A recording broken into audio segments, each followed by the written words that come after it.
Nanawagan ng ilang kongresista sa Senado na aprubahan na ang resolution on both houses 6 na nagsusulong ng pagbabago sa economic provisions ng konstitusyon. Tungkol naman sa pagluluwag sa foreign ownership sa mga negosyo, dati na raw may ganyang batas. Ayon kay retired Senior Associate Justice Antonio Carpio. May unang balita si Ian Cruz. May mga naipasa ng batas para buksan ang ekonomiya sa 100% foreign ownership. Yan ang sinabi ni retired Senior Associate Justice Antonio Carpio, kaya hindi na raw kailangang amyendahan ang saligang batas. There appears to be a lack of understanding by our national leaders of the extent of foreign ownership under the law of businesses in our country. Kabilang sa mga tinukoy niyang batas ang Retail Trade Liberalization Act at ang Public Services Act na kinikwestiyon ngayon sa Korte Suprema kung naayon sa konstitusyon. Hindi raw saligang batas ang pumipigil sa pagpasok ng foreign investment, kundi ang pagiging mahal ng kuryente, pahirap ang regulasyon gaya ng dami ng hinihinging permit at di maayos infrastruktura at transportasyon. Bukas naman talaga tayo sa foreign investors.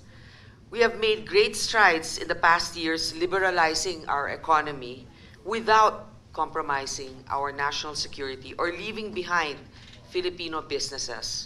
Git ng isa sa framers ng 1987 Constitution, unahin dapat ang pagsugpo sa kahirapan.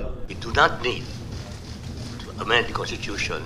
We should have a single-minded focus on the scandal that we have 21% of our population living in dehumanizing poverty.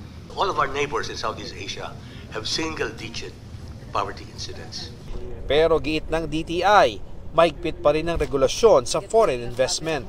There is a negative correlation between FDI performance and these regulatory restrictions. And of course, the more open you are, the higher the FDI inflows. Ayon sa Kamara, oras sa ipasa ang resolution of both houses 6 ng Senado, pwede na nila itong sang-ayunan. Paubos na raw ang panahon para maipatupad ang pagbabago sa economic provisions. Bubuo pa kasi ng Constituent Assembly na susuri sa mga pagbabago bago ito i-endorse sa COMELEC sa kaidaraan sa plebisito. We need to do this now.